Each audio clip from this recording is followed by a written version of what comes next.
អញ្ញាតគ្រប់ជំរាបសួរទៅដល់ហ្វេនដែលជាអ្នកមើលវីដេអូនេះថ្ងៃនេះខ្ញុំចង់បង្ហាញឲ្យឃើញពីសេរីរបស់ខ្ញុំពេលខ្ញុំបានថតវីដេអូកាលពី6ខែមុនអញ្ចឹងមើលទៅឃើញថារៀនដែលចំនៅកន្លែងដីល្អគឺវាឆាប់ឡើងដូចជាដើមនេះខ្ញុំមានដើមប្រភេទដើមបែបនេះគឺប្រហែលជា30ដើមដែលលូតលាស់បានល្អប៉ុណ្ណា30ដើមព្រៃខ្ញុំមានតែ100ដើមទេហើយវាមានអន់ខ្លះវាមិនមែនថាมันមានអន់ប្រហែលជា20ដើមវាមិនខ្ពស់វាទាបចាប់ពី1ម៉ែត្រ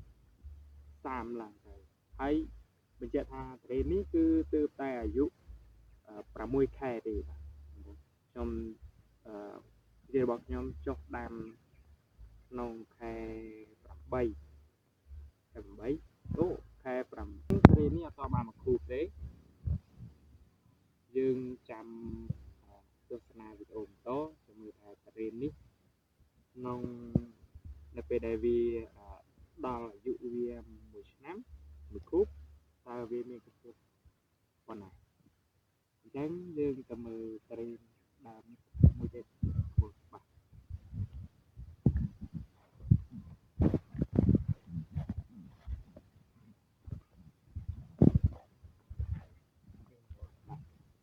អាយុ7ខែបងប្អូន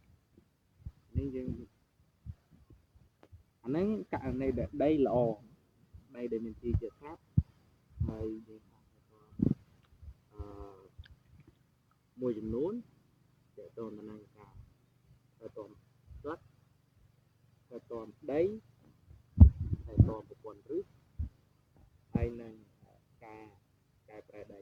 យើងនឹងថាដើមដំណាំត្រេនច្រើនអ្នកជំនាញគាត់និយាយថាដំណាំត្រេនត្រូវការប្រភេទដីដែលមានពូជចាប់ពី5 ក្រាមទៅ6 ក្រាមពីព្រោះហើយចន្លោះ pH ហ្នឹងគឺជាប្រភេទ pH ដែលស្ថិតនៅក្នុងថ្នាក់អាស៊ីតវាមិនមែនជាថ្នាក់បាត់ហើយអាស៊ីតក៏មិនអាស៊ីតខ្លាំងដែរអាស៊ីតក្បែរនៅអញ្ចឹងសូមបានឆ្លើយទៅដល់